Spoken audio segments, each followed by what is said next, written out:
ഞാൻ പടം ആക്ച്വലി കുറെ ചെയ്തിട്ടുണ്ട്, കുറച്ച് ചെറിയ ചെറുതൊക്കെ ചെയ്തിട്ടുണ്ട്. റോക്ക് സ്റ്റാർ കഴിഞ്ഞിട്ട് ഞാൻ കഥ പറഞ്ഞ കഥ എന്നൊരു പടത്തിലും ലീഡായിട്ട് ചെയ്തിട്ടുണ്ട്. പിന്നെ സോളോയില് ദുൽഖറിന്റെ കൂടെ ഫ്രണ്ടായിട്ട് ഒരു പോർഷൻ ഉണ്ടായിരുന്നു. ദുൽഖർ സൗബിനൊക്കെ ഞാൻ ഒരുമിച്ച് അങ്ങനെ. അത് കഴിഞ്ഞിട്ട് കൂടെയില് അഞ്ജലി ചേച്ചിയുടെ പടത്തില് റോഷനും ദർശന ആ ഒരു ഇതിലുണ്ടായിരുന്നു. അങ്ങനെ കോളാമ്പി TK രാജീവ് കുമാർ സാറിന്റെ, അതിൽ നിത്യയുടെ കൂടെ അഭിനയിക്കാൻ പറ്റി. രവിവർമ്മൻ സാറായിരുന്നു DOP അതിന്റെ. അപ്പൊ അങ്ങനെ നല്ല നല്ല ടീംസിന്റെ കൂടെ എനിക്ക് ചെയ്യാം. ചിദംബരത്തിന്റെ ഫസ്റ്റ് പടം ജാനേമൻ, അവിടെ അതിലാണ് എന്നെ ആൾക്കാർ കുറച്ച് ശ്രദ്ധിച്ചതും ആൾക്കാർ പിന്നെ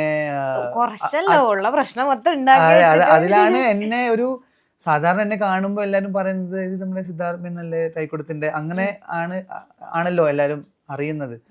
ജാനേമൻ കഴിഞ്ഞിട്ട് ദേവേ പീപ്പിൾ എന്താ പറയാ റെസ്റ്റോറന്റിലൊക്കെ നമ്മൾ കയറുമ്പോൾ ഇത് നമ്മുടെ നന്ദൻ വർമ്മയല്ലേ. സോ ദാറ്റ് വാസ് സംതിങ് എന്താ പറയാ എനിക്കൊരു വിജയമായിരുന്നു, ഒരു സ്മോൾ വിക്ടറി എന്ന് പറയില്ല. അപ്പോൾ that was kind of okay. ഒരു ക്യാരക്ടറിന്റെ നെയിം പറഞ്ഞിട്ട് ഒരാൾ എന്നെ റെക്കഗ്നൈസ് ചെയ്യുകയാണെങ്കിൽ I mean that is the best thing as an actor. So അത് എനിക്ക് ഇഷ്ടപ്പെട്ടു.